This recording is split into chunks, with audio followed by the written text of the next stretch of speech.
2024 July 30. മറ്റുള്ളവർക്ക് ഇത് കഴിഞ്ഞുപോയൊരു ദിവസം മാത്രമായിരിക്കും. എന്നാൽ വയനാട്ടുകാർക്ക് ഇതൊരു പേടി സ്വപ്നമാണ്. തങ്ങളുടെ ജീവനും ജീവിതവും ഉരുൾപൊട്ടൽ കവർന്നെടുത്ത കറുത്ത ദിനമാണ്. ദുരന്തം നടന്ന് ഒരു വർഷം പിന്നിടാറാവുമ്പോഴും ചൂരൽമലയ്ക്കും മുണ്ടക്കൈക്കും മരണത്തിന്റെ മണമാണ്.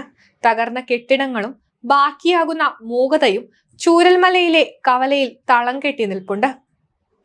ദുരന്തത്തിനു മുമ്പ് വിനോദസഞ്ചാരികളും നാട്ടുകാരും കച്ചവടക്കാരുമൊക്കെയായി തിങ്ങി നിറഞ്ഞ സ്ഥലത്തിന്റെ ഇപ്പോഴത്തെ വിജനമായ കാഴ്ച ആരെയും വേദനിപ്പിക്കും. വെള്ളാരങ്കല്ലിൽ രത്നങ്ങൾ തേടി വിദേശികൾ കപ്പല് കയറിയെത്തിയ പഴയ കഥ ചൂരൽമലക്കാർക്ക് പറയാനുണ്ട്. അന്ന് ഈ സൗന്ദര്യം ആസ്വദിച്ചവർക്ക് ഇപ്പോഴത്തെ കാഴ്ച കണ്ടു നിൽക്കാൻ പ്രയാസമാകും.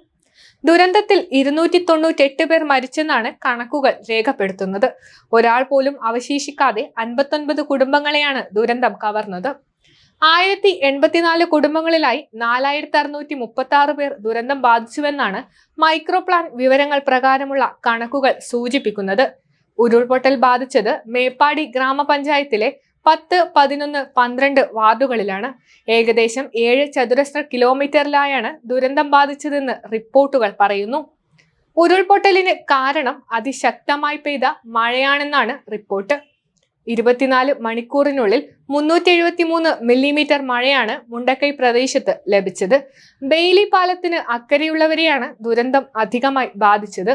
ഇന്ന് പാലത്തിനപ്പുറത്തേക്ക് ആരും തന്നെ താമസിക്കുന്നില്ലെന്നതാണ് യാഥാർത്ഥ്യം. വിനോദസഞ്ചാരികൾ മറ്റൊരു മൂന്നാർ എന്ന് വിശേഷിപ്പിച്ച തേയിലത്തോട്ടങ്ങളാൽ നിറഞ്ഞ കുന്നുകൾ ഇന്ന് വിജനമാണ്.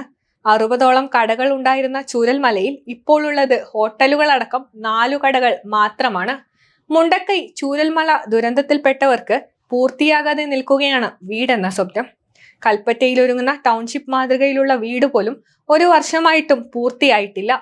ഭൂമി ഏറ്റെടുക്കൽ വളരെ വൈകി പൂർത്തിയായതിനാലാണ് നിർമ്മാണവും വൈകുന്നതെന്നാണ് അധികൃതർ പറയുന്നത്. മക്കളെ നഷ്ടപ്പെട്ടവരും മാതാപിതാക്കളെ നഷ്ടപ്പെട്ടവരും ബന്ധുക്കളെ നഷ്ടപ്പെട്ടവരും ഇവിടെ ജീവിക്കുന്നു. ചൂരൽമലയെന്നും മഴയെന്നും കേൾക്കുമ്പോൾ ഇവരുടെ കണ്ണിൽ ഇപ്പോൾ ഭയം നിറയും.